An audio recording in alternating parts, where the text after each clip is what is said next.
How does cue, craving, response, reward help you break bad habits? Imagine your brain as a busy control tower, constantly managing signals and responses.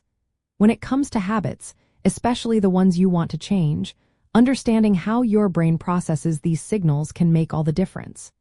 This cycle of cue, craving, response, and reward is like a loop that keeps habits going strong.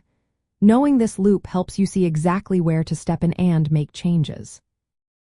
First, a cue is what triggers your habit. It could be a specific time of day, a place, an emotion, or even a person. For example, feeling stressed might cue you to snack on junk food. When you notice what sets off the habit, you start to see patterns. Recognizing cues is like organizing your environment so you can spot triggers easily. Next comes the craving. This is the desire or urge that pushes you to act. Cravings are often unconscious but are what motivate your response. If you crave comfort after a long day, that craving might drive you to watch TV or eat sweets.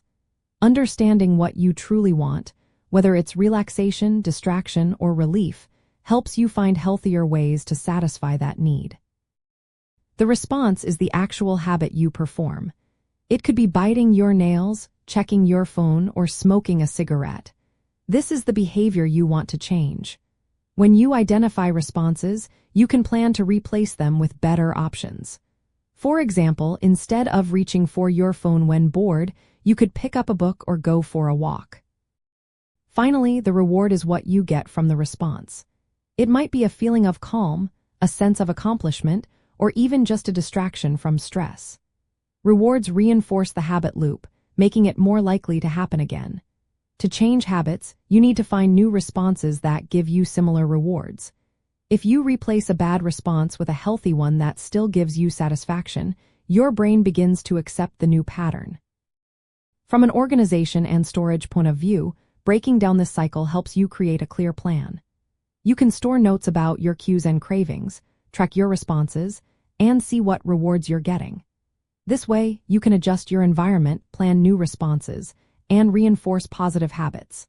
For example, if your cue is feeling anxious, you might store stress relief tools nearby and plan to do breathing exercises instead of smoking.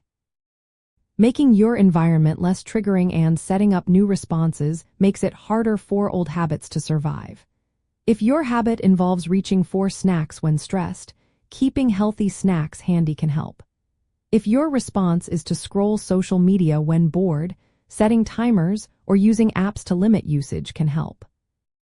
By understanding this cycle, you get a simple, organized way to tackle habits at their root. You can identify triggers, understand your true needs, replace responses, and reinforce new rewards. This structured approach makes changing habits less overwhelming and more manageable. It turns a vague desire into a clear plan, helping you build better routines that stick over time.